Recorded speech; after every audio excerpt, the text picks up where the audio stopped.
வேட்பாளருக்கான அதிகபட்ச செலவுத் தொகை ரூபாய் 160 வெளியானது அதிவிசேட வர்த்தமானி என்பதாக இன்றைய தமிழன் பத்திரிகை தலைப்பிடுகிறது.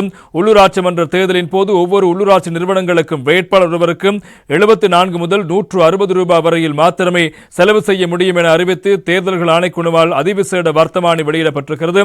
எனவே 2023 ஆண்டின் 3ஆம் இலக்க தேர்தல் ஏற்பாடுகள் சட்டத்தின் அடிப்படையில் இந்த முடிவு எடுக்கப்பட்டிருப்பதாக அந்த செய்தியும் பிரதானமாக இடம்பெடுத்திருப்பதை நாங்கள் காணக்கூடியதாக இருக்கிறது.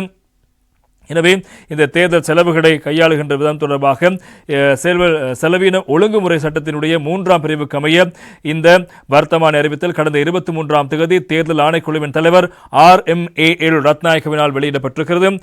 தேர்தல் இடம்பெறவுள்ள 339 உள்ளூராட்சி மன்றங்களுக்காக தனித்தனியாக இந்த கட்டணம் அறிவிக்கப்பட்டிருக்கிறது. உள்ளூராட்சி மன்ற தேர்தலில் போட்டியிடும் வேட்பாளர் ஒருவருக்கு செலவிட வேண்டிய மிக குறைந்த நிதி 74 ரூபாய் என்பதோடு இந்த தொகை மன்னார் உள்ளூராட்சி மன்றங்களுக்காக ஒதுக்கீடு செய்யப்பட்டிருக்கிறது. இந்த செலவு தொகையில் அதிக தொகையாக 160 ரூபாய் அறிவிக்கப்பட்டுள்ளதோடு அந்த செலவு தொகை லாகுகள உள்ளூராட்சி சபைக்குரியது என்றும் தேர்தல்கள் ஆணைக்குழு நேற்றைய தினம் அறிவித்த அந்த விசேட அறிவிப்புக்கு அமைய அந்த விடயங்கள் குறிப்பிடப்பட்டிருப்பதை காணக்கூடியதாக. எனவே தொடர்பான விரிவான தகவல் இன்றைய தினம் தினக்குரல் பத்திரிகையிலும் முக்கியமாக இடம்பெடுத்திருப்பதை நாங்கள் காணக்கூடியதாக. எனவே வாக்காளர் ஒருவருக்கான அதிகூடிய தொகை எவ்வளவு அதிகுறைந்த தொகை என்பது தொடர்பான விடயங்கள் வழங்கப்பட்டிருக்கிறது.